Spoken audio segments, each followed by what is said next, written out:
नमस्ते दोस्तों, मेरे चैनल हार्टलैंड में आपका स्वागत है।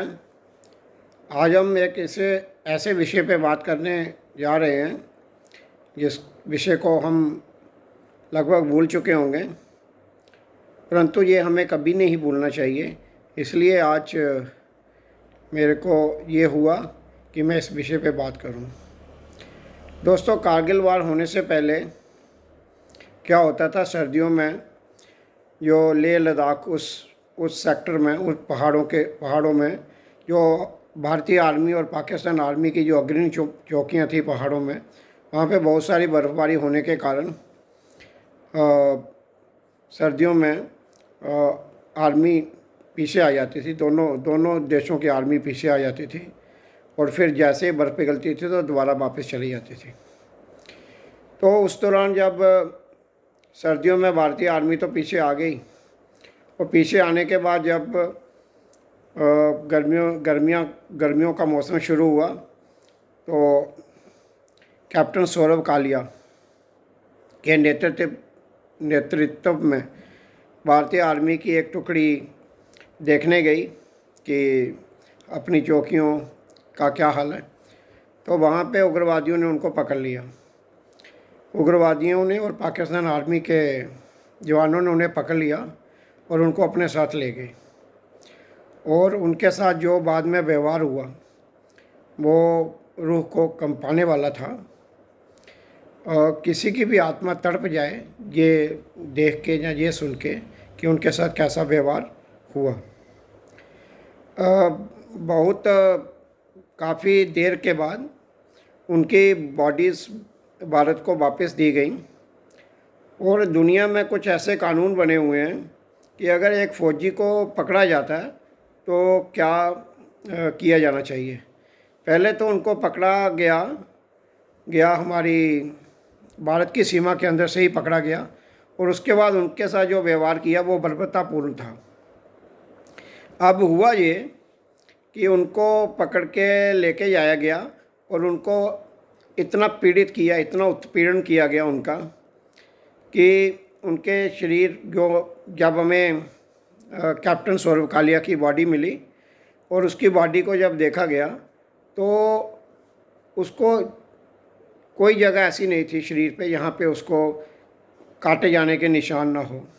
सिगरेट के निशान थे, कानों के अंदर सिगरेट के निशान थे और आंखें निकाल ली गई थी और गुप्तांग काट लिए गए थे।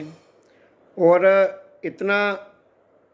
इतनी बुरी तरह से उनको, इतने अमानवीय ढंग से, इतने क्रूरता भरे ढंग से उनका उत्पीड़न किया गया था कि ये किसी को भी ये देख के या ये सुन के किसी की भी रूह कांप जाए। तो कोई भी सभ्य आदमी या कोई भी सभ्य समाज ऐसा कभी नहीं कर सकता है। पर ये हमारे पड़ोसी पाकिस्तान की आर्मी ने ऐसा किया और हम लोगों के लिए ये उस समय एक बड़ी बात थी। और पाकिस्तान की आर्मी ने अपनी जो चौकियां थी, जो भारत द्वारा छोड़ी हुई चौकियां थी, उनको ऑक्यूपाई कर लिया था। वो सर्दियों में वापस नहीं गए। जैसा कि दोनों कंट्रीज़ की आर्मी सर्दियां होने पे वापस चली जाती थी, पर उस साल पाकिस्तान ने यह निर्णय किया उस वर्ष कि वो नहीं वापस जाएंगे और उन्होंने अपनी भारत की चौकियों पे आके बैठ के अपनी चौकियों को ऑक्यूपाई कर लिया। और जो कारगिल को जो जाने वाला नेशनल हाईवे था वो उनकी डायरेक्ट फायरिंग रेंज में आ गया। और उनका ये प्लान था कि अब इससे ये काट देंगे, जो इंडिया का आगे का हिस्सा है वो काट देंगे और इंडिया को किसी नेगोशिएशन टेबल पे लाएंगे और अपनी बात मनवाएंगे। पर ये पाकिस्तान की जो ये प्लानिंग है वो सफल नहीं हो पाई। हमारे वीर सैनिकों ने बाद में उनको पछाड़ के उनको भागने पे मजबूर कर दिया। पर वो जीत बहुत सेलिब्रेट कर सकते हैं और पिछले दिनों हमने कारगिल दिवस मना के उस जीत को सेलिब्रेट किया भी। परंतु ये ध्यान देने योग्य बात है कि हम उस सैनिक को, उस भारतीय सेना के फौजी को कभी ना भूलें जिसका नाम कैप्टन सौरभ कालिया था। और हमने जीत हासिल कर भी ली हो, कारगिल से दुश्मन को पछाड़ के पीछे फेंक दिया हो या उनको भागने पे मजबूर कर दिया हो, वो सब किया, वो सब बहुत अच्छा रहा। लेकिन जो हमारे एक सैनिक के साथ हुआ, जो हमारे कैप्टन सौरभ कालिया के साथ हुआ, वो कभी पूरा नहीं। वो इस आर्मी को सिखाया जाना चाहिए कि तुम लोग ने जो किया वो इंसान की किताब में लिखी हुई कोई चीज़ ऐसी नहीं है जो तुमने किया। तुम लोगों ने हर अंतर्राष्ट्रीय कानून जो आर्मीज़ के लिए बना हुआ है, या जो देशों के बीच जब संबंध ठीक नहीं होते हैं या एक दूसरे का कोई सैनिक पकड़ लेते हैं, तो उस केस में क्या किया जाना चाहिए वो हुआ नहीं। क्या किया जाना वो हुआ नहीं, और आपने सारी हदें पार कर दी। एक सोल्जर को जो ट्रीटमेंट मिलना चाहिए था वो आपने नहीं दिया, और आपने सारी हदें पार कर दी। आप अमानवीय, आपने राक्षसों की तरह बिहेव किया। तो ये एक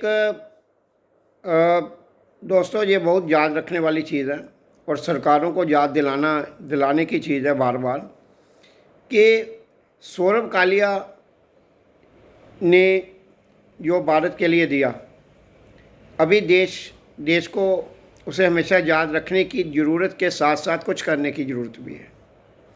क्योंकि ये हमारा जो पड़ोसी देश है पाकिस्तान, ये इस तरह से ऐसा करके निकल नहीं सकता। और इनकी ये बहानेबाजी थी कि ये आतंकवादियों ने किया है, ये हमारे फौजियों ने नहीं किया है। तुम्हारे देश में कोई भी आतंकवादी ऐसा नहीं है जो तुम्हारी परमिशन के बिना काम करता हो। तुमको सबकी खबर है, और वो वही करते हैं जो तुम चाहते हो।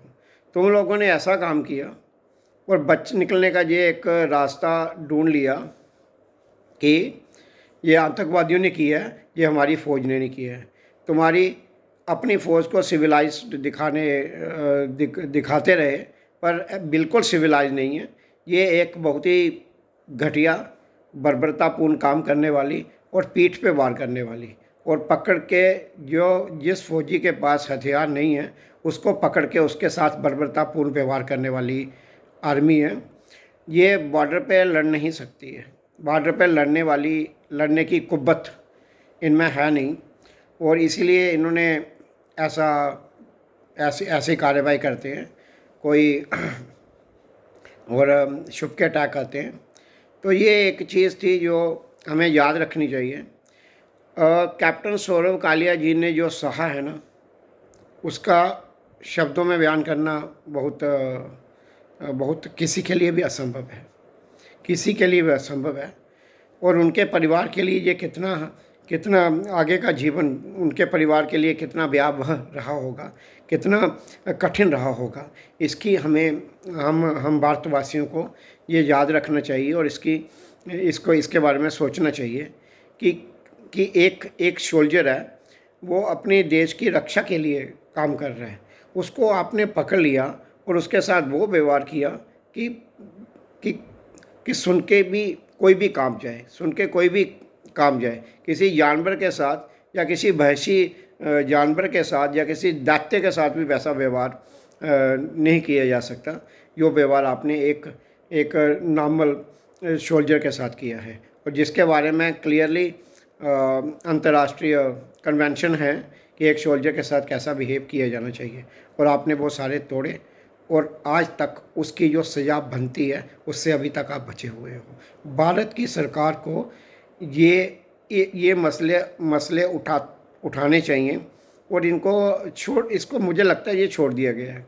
ये कारगिल की जीत इसको कवर नहीं कर सकती। कारगिल में जो किया आपने वो उसकी जीत इसको कवर नहीं कर सकती। ये एक अलग चीज़ है जिसका जिक्र होते रहना चाहिए और पूछा जाना चाहिए, और जिन्होंने किया है वो हमें दो, हम उनको दिखाएंगे मज़ा, हम उनको सिखाएंगे मज़ा कि ऐसा करने पे होता क्या है। जब तुम्हारे बच्चों को ऐसा किया जाएगा तो क्या होगा, ये हम दिखाएंगे। तो ये भारत की हमारे हम भारतवासियों को अपनी सरकार से ये बात करते रहना चाहिए, क्योंकि मैं एक बार न्यूज़पेपर पढ़ रहा था तो मुझे उसमें ये मिला कि सौरभ कालिया के पिताजी अभी भी वो सरकारी तंत्र या सरकारी जगहों पे जाते हैं, ये कि अपने अपने बेटे के कि उसके बेटे ने के साथ जो हुआ, भारत उसका बदला या उसके ऊपर कार्रवाई कब करेगा, कब दुनिया को दिखाएगा कि इस देश ने हमारे एक सैनिक के साथ ऐसा किया। तो ये दोस्तों, ये भूलने वाली बात नहीं है, ये हमारे सम्मान की बात है, हमारे फ़ौजियों के सम्मान की बात है, और हमें इसको उठाना ही चाहिए और उठाते रहना चाहिए। और जीवन में कभी भी ये भूले ना हम कि हमारे एक सैनिक के साथ इस देश ने ऐसा किया था। धन्यवाद दोस्तों।